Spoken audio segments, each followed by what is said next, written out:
السلام عليكم ورحمة الله وبركاته. الحمد لله والصلاة والسلام على أشرف الأنبياء والمرسلين محمد صلى الله عليه وسلم. Matenda majivuga Allah wekitiibwa oyo akyatuwadde obusobozi okugenda mu maaso okubanga twejjukanya ebikwatagana ne ku al-muftirat al-mu'asira ebisiibula ku mulembe guno nga ku byase byayita tebyaliwo.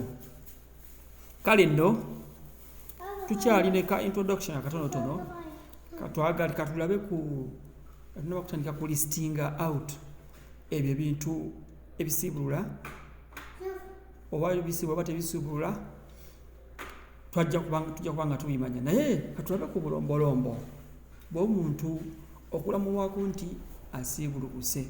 Omuntu ddi waalina okutegeera nti kati bannange nsiibulukuse era olunaku lwange lwonoonese nyina nvunaanyizibwako kubanga ndusasula ekisiibo kinabanga kiweddeko.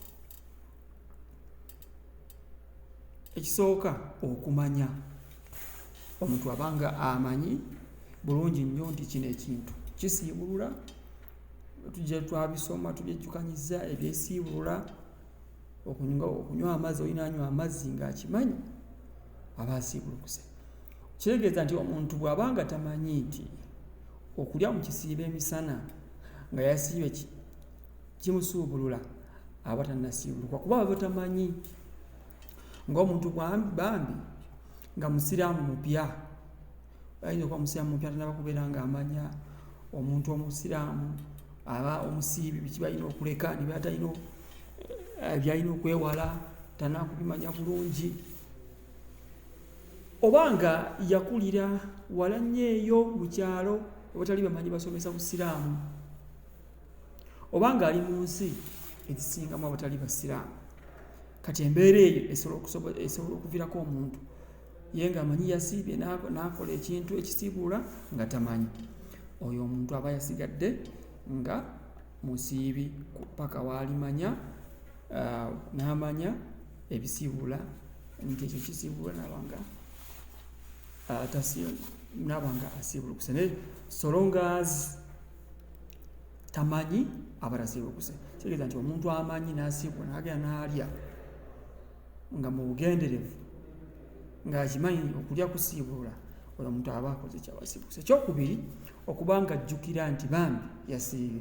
Omuntu aba ajjukira obulungi nti yasiibye n'alya ate n'akola ekintu ekisiibula aba asiibulukuse. Kitegeeza omuntu abanga tajjukira n'akola ki n'alya oba n'anywa aba tasiibulukuse. Naye bw'ajjukira bw'ati bw'alina okubeera nga aleka ekyo awaleme kubanga aleka ekyokulya kyonna n'okunywa n'agenda mu maaso nga musiibi. Lwaki? Ekyo kya Allah subhanahu wa ta'ala kyatugamba mu surati Baqara, Allah tavunaana muntu akola ki? Abeera akoze ekintu mu butanwa mu butali bugenderevu, oyo Allah subhanahu wa ta'ala tamuvunaana. Pointi eyokusatu eyanga yesembayo okwesiimira. Omuntu okubeera nga enembe yeesiimidde nti bambi akikoze yeesiimidde teri yamukase. Kitegeeza oli wakikola nga bamukase.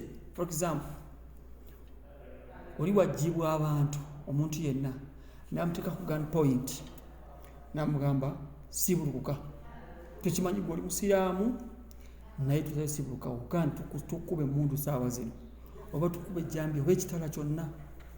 Embeera yakukola ki? Yabuteyagalira oba osobola okukikola era oba tosiibulukuse.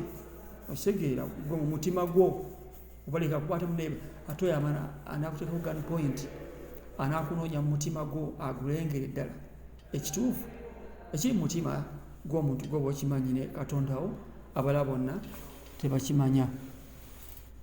Kati mu mbeera eyo bwetyo Allah subhanahu wa ta'ala bwakitukakasaako nga mu hadithi ya Ibn Majah ne Bayhaqi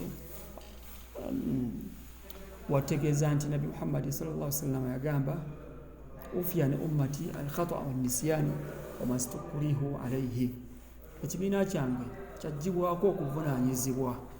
Omuntu yenna tavunaanyizibwa nsobi gy'abaakoze na butamanya ng'agikoze tagenderedde n'okwerabira. Omuntu aba agikoze ensobi mu ddiini ey'Obusiraamu naye ng'agikoze mu kwerabira, yeerabidde, tavunaanwa mu sharia, mu mateeka g'Obusiraamu. Era omuntu wakola ensobi eyo n'agikola nga akakibwa bukakibwa, tayeesiimidde, teyeeyagalidde, awo nno omuntu oyo takola ki? Aba tasiibulukuse kyekyo Allah subhanahu wa ta'ala eddiini yaffe y'Obusiraamu gy'atununula n'omubaka wa Muhammad sallallahu alayhi wasallam. Tukyagenda mu maaso ne episode zino naddala ezikwata ku